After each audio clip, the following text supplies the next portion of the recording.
പിന്നെ വിദ്യാർത്ഥികളെ സ്പെഷ്യൽ ഡെവലപ്മെൻറ്റും പിന്നെ പാരാമെഡിക്കലുമായി ബന്ധപ്പെട്ട കുറച്ച് സംശയങ്ങൾ വിദ്യാർത്ഥികൾ ചോദിച്ചിരുന്നു. അതുമായി ബന്ധപ്പെട്ട ഒരു വീഡിയോ ആണ്. അതോടൊപ്പം തന്നെ ലൈവ് ഡെമോ നോക്കുന്നുണ്ട് ഓപ്ഷൻ രജിസ്ട്രേഷൻ്റെ. അപ്പോൾ വിദ്യാർത്ഥി ഒന്ന് സ്കിപ്പ് ചെയ്യാതെ മുന്നോട്ട് പോവുക. ചാനൽ ഉപകാരപ്രദമാണെങ്കിൽ ഒന്ന് സപ്പോർട്ട് ചെയ്യുക. ഓക്കെ, അപ്പോൾ അങ്ങോട്ട് വീഡിയോയ്ക്ക് കിടക്കാം. ഓക്കെ, അപ്പോൾ നമ്മൾ ഗ്രൂപ്പിൽ അയച്ച ഈ ഒരു പേജ് നിങ്ങൾ കണ്ടിരിക്കും. നമ്മൾ 4ാം ഘട്ട അലമെൻറ്റിലേക്ക് റാങ്ക് ലിസ്റ്റിൽ ഉൾപ്പെട്ട അപേക്ഷകർക്ക് ഓപ്ഷൻ നൽകാൻ കഴിയുമെന്ന്. അപ്പോൾ അതൊന്ന് എങ്ങനെ ജസ്റ്റ് നോക്കി പോവാം. വിദ്യാർത്ഥികൾ ഈ ഓപ്ഷൻ നൽകി കിട്ടിയ കോളേജിൽ അഡ്മിഷൻ എടുത്തില്ലെങ്കിൽ തുടർന്നുള്ള അലമെൻറ്റുകളെ പരിഗണിക്കില്ല. പിന്നെ നിങ്ങൾക്ക് തേർഡ് അലമെൻറ്റിൽ നിന്നും മാറി കിട്ടുകയാണെങ്കിൽ വേറെ കോളേജിൽ കിട്ടിയെങ്കിൽ തേർഡ് അലമെൻറ്റ് ഓപ്ഷൻ പോകുന്നതായിരിക്കും. ഇപ്പോൾ കിട്ടിയ കോളേജ് മാത്രമേ ഉണ്ടാകത്തുള്ളൂ. ഓപ്ഷൻ നൽകാനായി നിങ്ങൾ നിങ്ങളുടെ രജിസ്റ്റർ നമ്പറും പാസ്വേഡും നൽകി ലോഗിൻ ചെയ്യുക. തുടർന്ന് വരുന്ന വിൻഡോയിൽ ഇടതുഭാഗത്ത് പ്രസ് ചെയ്ത് മുന്നോട്ട് പോകുമ്പോൾ രജിസ്റ്റർ എന്ന് കാണും. അതുമായി മുന്നോട്ട് പോകുമ്പോൾ നിങ്ങൾ എങ്ങനെയാണോ ഫസ്റ്റ് അലമെൻറ്റിലേക്കായി ഓപ്ഷൻ നൽകിയത് അതുമായി ബന്ധപ്പെട്ട ഒരു ലിസ്റ്റ് കാണുന്നതായിരിക്കും. റെക്ടാങ്കുലർ ബോക്സിൽ നിങ്ങൾക്ക് ഏതാണോ ഇഷ്ടമുള്ള കോളേജ് അത് തന്നെ ആദ്യം വയ്ക്കാൻ നോക്കുക. എന്തെന്നാൽ ഓരോ അലമെൻറ്റ് കഴിയുമ്പോഴേക്കും അവിടെ വേക്കൻസി വരാൻ സാധ്യതയുണ്ട്. അതായത് വേക്കൻസി മാത്രം നോക്കി വെച്ചിട്ട് കാര്യമില്ല എന്നാണ് ഞാൻ ഉദ്ദേശിച്ചു വന്നത്. പിന്നെ നിങ്ങൾക്ക് ഇഷ്ടമുള്ള കോളേജിൽ എത്ര പേര് അലോട്ട് ചെയ്തിട്ടുണ്ട് നമുക്ക് നോക്കാൻ കഴിയും. എൻ്റെ ലിസ്റ്റ് വന്നിട്ടുണ്ട്. ചിലർക്കെങ്കിലും അറിയുമായിരിക്കും, ഇല്ലാത്തവർക്ക് ലാസ്റ്റ് പറയുന്നുണ്ട്. ഇത് നിങ്ങളിങ്ങനെ കൊടുത്ത് മുന്നോട്ട് പോകുമ്പോൾ സേവ് എന്നൊരു ബട്ടൺ കാണും. അത് സേവ് ചെയ്ത് അതിൻ്റെ താഴെ നിങ്ങൾ കൊടുത്ത ലിസ്റ്റ് വരുന്നതായിരിക്കും. അപ്പോൾ നിങ്ങളത് പ്രിൻ്റ് എടുക്കുകയോ അല്ലെങ്കിൽ PDF ആയി എടുത്ത് വയ്ക്കുകയോ ചെയ്യേണ്ടതാണ്.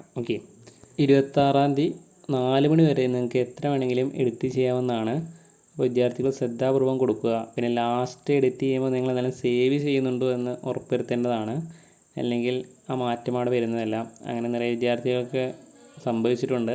അപ്പോൾ വിദ്യാർത്ഥികൾ ശ്രദ്ധിക്കുക, ശ്രദ്ധാപൂർവ്വം കൊടുക്കുക. ആ PDF എടുത്ത് വയ്ക്കാൻ ശ്രദ്ധിക്കേണ്ടതാണ്. നമുക്ക് അലോട്ട് ലിസ്റ്റ് അറിയാനായി നിങ്ങളുടെ ഈ പേജിൽ തന്നെ ഒരു 3 ഡോട്ട് ഉണ്ടല്ലോ, അത് പ്രസ് ചെയ്യുക. അവിടെ അലോട്ട് ലിസ്റ്റ് ഉണ്ടാവും. അത് പ്രസ് ചെയ്ത് മുന്നോട്ട് പോകുമ്പോൾ നിങ്ങൾക്കൊരു പേജ് കാണും. അവിടെ BSc നേഴ്സിംഗ് എന്ന് കൊടുക്കുക. പിന്നെ നിങ്ങൾ ആഗ്രഹിക്കുന്ന കോളേജ് ഏതാണോ അത് കൊടുക്കുക. അവിടെ ടിക്കിട്ടതൊക്കെ വിദ്യാർത്ഥികൾ അഡ്മിഷൻ എടുത്തതാണ്. അവിടെ ഇൻറ്റു മാർക്ക് ഇട്ടിട്ടുണ്ടാവും. അത് റെഡ് കളറിൽ കൊടുത്തിട്ടുണ്ടാവും.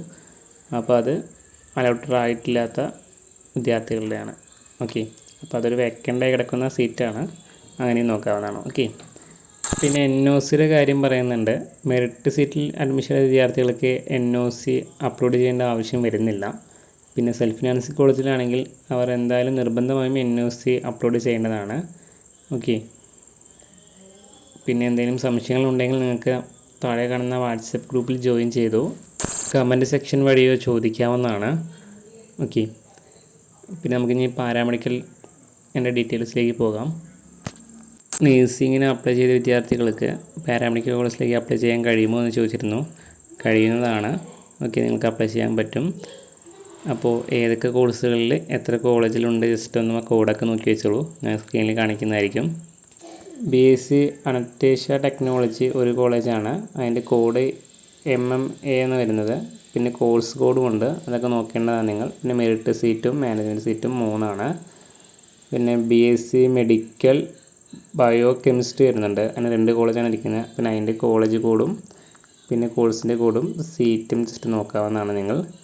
ഇതുപോലെ കൊടുക്കുമ്പോൾ അതാത് കോളേജിൻ്റെ കോഡും കോഴ്സിൻ്റെ കോഡും ശ്രദ്ധാപൂർവ്വം നോക്കേണ്ടതാണ്. പിന്നെ സീറ്റ് വേക്കൻസി നോക്കി നിങ്ങൾ അപ്ലൈ ചെയ്യുക.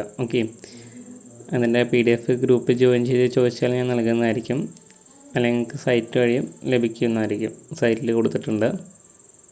അപ്പോൾ പറഞ്ഞ പോലെ തന്നെ എന്തെങ്കിലും സംശയങ്ങളുണ്ടെങ്കിൽ നിങ്ങൾ പങ്കുവയ്ക്കുക, മറുപടി നൽകുന്നതായിരിക്കും.